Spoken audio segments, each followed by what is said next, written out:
사랑하는 형제자매님들, 많은 분들이 마음속에 품고 있는 질문, 휴거 이후 구원받은 우리는 과연 어떻게 될까요? 이 심오한 질문에 대한 답을 성경 속에서 함께 찾아가려 합니다. 이 귀한 여정을 시작하기에 앞서 하나님의 은혜가 더 널리 퍼져나갈 수 있도록 구독과 좋아요로 함께 해주시길 부탁드립니다. 여러분의 작은 손길이 진리의 말씀을 전하는 저희에게는 큰 힘이 됩니다. 이 영상을 공유해 주시는 모든 분들의 삶에 성경은 종말의 때에 대해 침묵하지 않습니다. 오히려 다니엘서부터 요한계시록에 이르기까지 마지막 날에 일어날 일들과 구원받은 성도들의 미래에 대해 놀랍도록 구체적인 그림을 제시하고 있습니다. 다니엘 12장은 마지막 때에 대한 중요한 예언으로 시작됩니다. 그때에 내 민족을 호위하는 큰 군주 미가엘이 일어날 것이요. 또 환난이 그리고 이어서 2절은 이렇게 말합니다. 땅의 티끌 가운데에서 자는 자 중에서 많은 사람이 깨어나 영생을 받는 자도 있겠고 수치를 당하여서 영원히 부끄러움을 당할 자도 있을 것이며 어떤 이들은 다니엘 자신도 이 계시를 온전히 이해하지 못했습니다. 주님께서는 그에게 다니엘아 갈지어다 이 말은 마지막 때까지 간수하고 봉함할 것임이니라 라고 말씀하셨습니다. 지식이 더해지고 사람들이 빨리 왕래하는 마지막 때가 되어서야 이 봉인된 말씀의 의미가 명확히 드러날 것이라는 약속입니다. 우리가 사는 지금이 바로 그 마지막 때가 아닐까요? 손안의 작은 기기로 온 세상의 지식이 오가고 하루면 지구 반대편까지 날아갈 수 있는 시대에 우리는 살고 있습니다. 성경의 예언은 먼 옛날의 이야기가 아니라 바로 오늘 우리 눈앞에서 펼쳐지고 있는 현실입니다. 이 마지막 때의 시간표를 이해하기 위해 우리는 먼저 성경의 핵심 예언인 천년왕국에 대한 3가지 주요 신학적 견해를 살펴볼 필요가 있습니다. 이것은 우리가 휴거 이후의 삶을 이해하는 데 있어 가장 기초가 되는 틀이기 때문입니다. 첫 번째는 무천년설입니다. 이 견해는 요한계시록에 나오는 천년왕국을 문자적인 천년으로 보지 않고 예수님의 초림부터 재림까지의 교회 시대를 상징적으로 해석합니다. 이 관점에서는 휴거, 7년 대환난, 그리고 문자적인 천년왕국과 같은 두 번째는 후천년설입니다. 이 견해는 교회가 복음을 전파하여 이 세상을 점차적으로 기독교화하고 세상이 평화롭고 유로운 황금기를 맞이한 후에 예수님께서 재림하신다고 믿습니다. 즉, 교회의 노력으로 천년왕국이 이 땅에 이루어진 후에야 주님이 오신다는 것입니다. 하지만 세상이 점점 더 선해지기보다 악해지는 현실을 볼 때 이 견해는 성경의 다른 예언들과 조화를 이루기 어려운 점이 많습니다. 세 번째는 전천년설입니다. 이것은 성경의 예언을 가장 문자적으로 해석하는 견해입니다. 예수님께서 지상에 재림하시기 전에 대환난과 같은 사건들이 일어나고 재림하신 후에 이 땅에서 문자 그대로 1000년 동안 평화의 왕국을 다스리신다고 믿습니다. 요한계시록 20장 4절에서 6절은 이 견해를 강력하게 뒷받침합니다. 또 내가 보좌들을 보니 거기에 앉은 자들이 있어 심판하는 권세를 받았더라. 그들이 살아서 그리스도와 더불어 1000년 동안 왕 노릇하니. 따라서 우리는 전천년설의 관점에서 마지막 때의 사건들을 살펴보도록 하겠습니다. 그렇다면 이 시간표 속에서 교회의 휴거는 언제 일어나는 것일까요? 휴거의 시점에 대해서도 3가지 주요 견해가 있습니다. 첫째는 환난 후 휴거설입니다. 교회가 7년 대환난을 모두 통과한 후에 휴거되어 공중에서 주님을 맞이하고 곧바로 주님과 함께 지상으로 재림한다고 봅니다. 하지만 이 견해는 구원받은 성도가 짐승의 표를 받을 가능성을 열어두게 되며 이는 한 번 구원받은 성도는 결코 그 구원을 잃지 않는다는 성도의 견인 교리와 충돌합니다. 요한복음 10장에서 예수님께서는 내 손에서 빼앗을 자가 없느니라고 분명히 약속하셨습니다. 만약 우리가 환난을 통과해야 한다면 휴거는 위로와 복된 소망이 아니라 두려움의 대상이 될 것입니다. 둘째는 환난 중 휴거설입니다. 교회가 7년 대환난의 전반부 3년 반은 통과하고 하나님의 진노가 본격적으로 쏟아지는 후반부 3년 반이 시작되기 직전에 휴거된다고 보는 견해입니다. 하지만 성경은 대환난 전체가 이스라엘을 연단하고 회복시키기 위한 야곱의 환난의 때라고 명시하고 있습니다. 교회가 굳이 그 기간의 절반을 통과해야 할 이유를 성경적으로 설명하기는 어렵습니다. 셋째는 환난 전 휴거설입니다. 교회가 7년 대환난이 시작되기 전에 세상으로부터 들림받아 하늘로 올라간다는 견해입니다.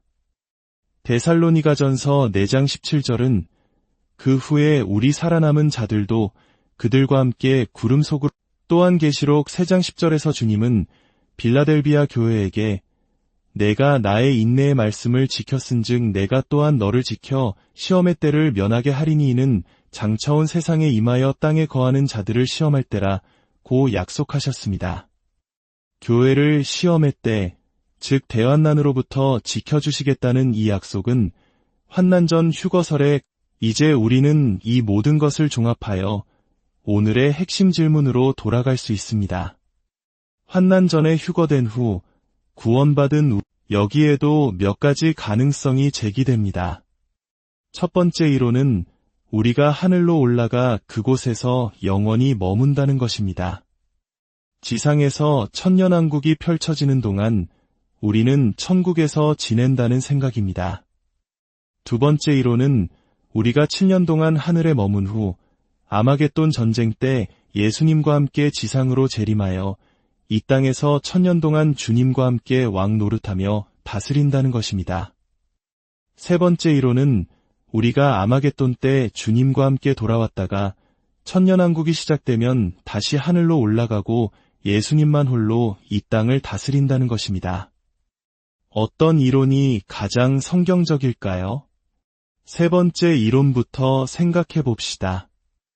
예수님은 교회를 자신의 신부라고 부르셨습니다. 어떤 신랑이 신부와 혼인한 후에 당신은 저기 멀리 가서 1000년 동안 나 없이 지내시오라고 말하겠습니까?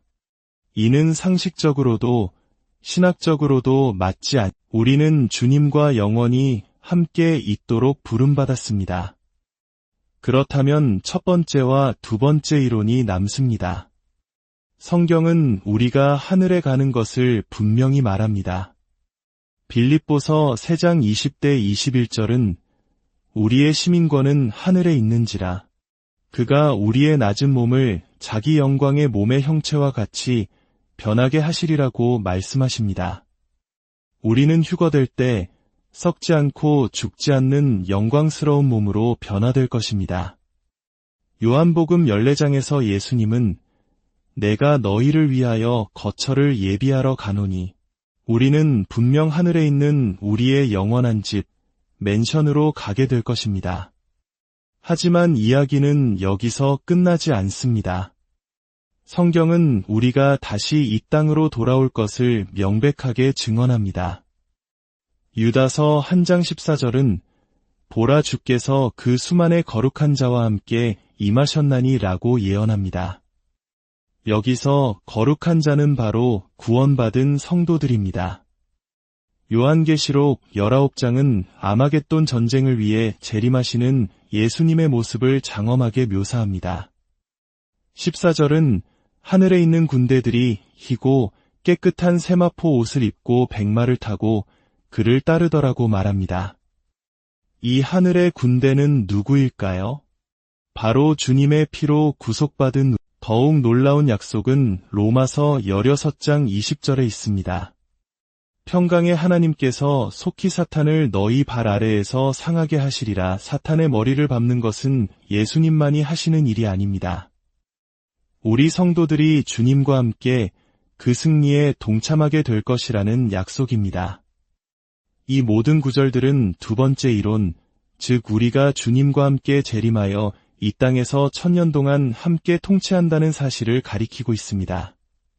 디모데후서 2장 12절은 참으면 또한 함께 왕 노릇할 것이요 라고 약속합니다. 요한계시록 5장 10절은 하늘에 있는 성도들의 찬양을 기록합니다.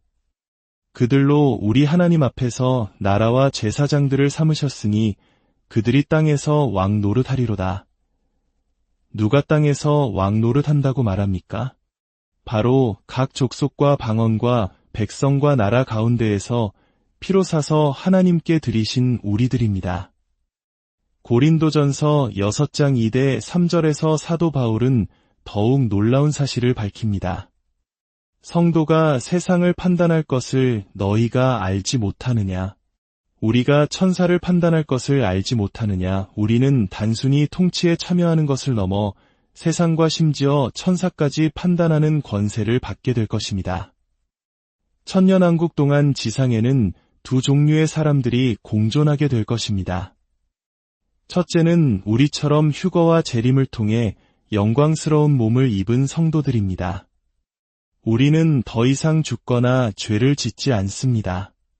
둘째는 7년 대환난을 통과하고 살아남아 자연적인 몸, 즉 죽을 수 있는 몸을 가진 사람들입니다. 이들은 주로 이스라엘 민족과 일부 이방인들일 것입니다. 이 기간 동안 아브라함, 이삭, 야곱과 같은 구약의 성도들도 부활한 몸으로 우리와 함께할 것입니다. 예수님께서는 마태복음 8장 11절에서 동서로부터 많은 사람이 이르러 아브라함과 이삭과 야곱과 함께 천국에 앉으려니와 라고 말씀하셨습니다. 이것은 하늘에서뿐만 아니라 이 땅에 이루어질 하나님 나라, 즉 천년왕국에서의 교제를 의미합니다.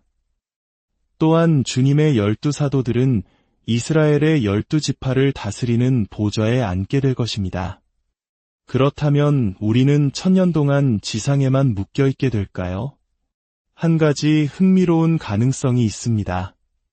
영광스러운 몸을 입으신 예수님께서 부활하신 후 자유롭게 하늘과 땅을 오가셨던 것처럼 영광스러운 몸을 입은 우리 역시 천년왕국 동안 우리의 본향인 새 예루살렘과 이 땅을 자유롭게 오갈 수 있지 않을까요? 우리의 영원한 집은 하늘에 있으며 우리는 왕같은 제사장으로서 주님의 통치를 돕기 위해 이 땅에서 섬기는 것입니다. 1000년의 시간이 흐른 후 사탄은 잠시 풀려나 마지막 반역을 일으키지만 곧바로 하나님의 심판을 받아 영원한 불못에 던져집니다. 그리고 인류 역사의 모든 죄인들을 심판하는 백보좌 대심판이 열립니다. 그 후 처음 하늘과 처음 땅은 사라지고 하나님께서는 새 하늘과 새 땅을 창조하십니다.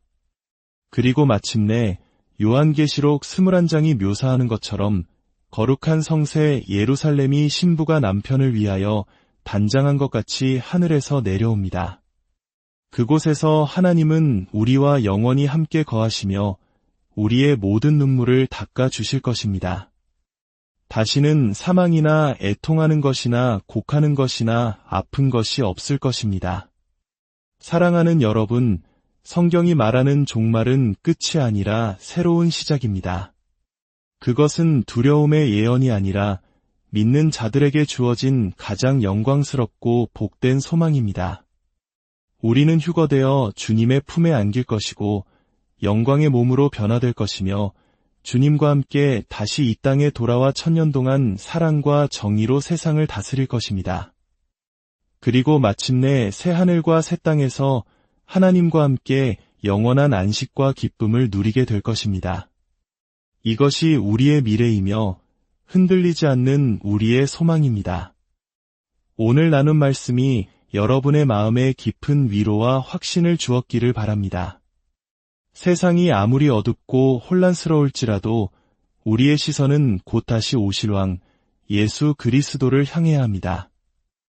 주 예수 그리스도의 은혜와 하나님의 무한하신 사랑과 성령의 교통하심이 이 말씀을 듣는 모든 분들의 삶과 가정 위에 영원토록 함께 하시기를 간절히 축원합니다.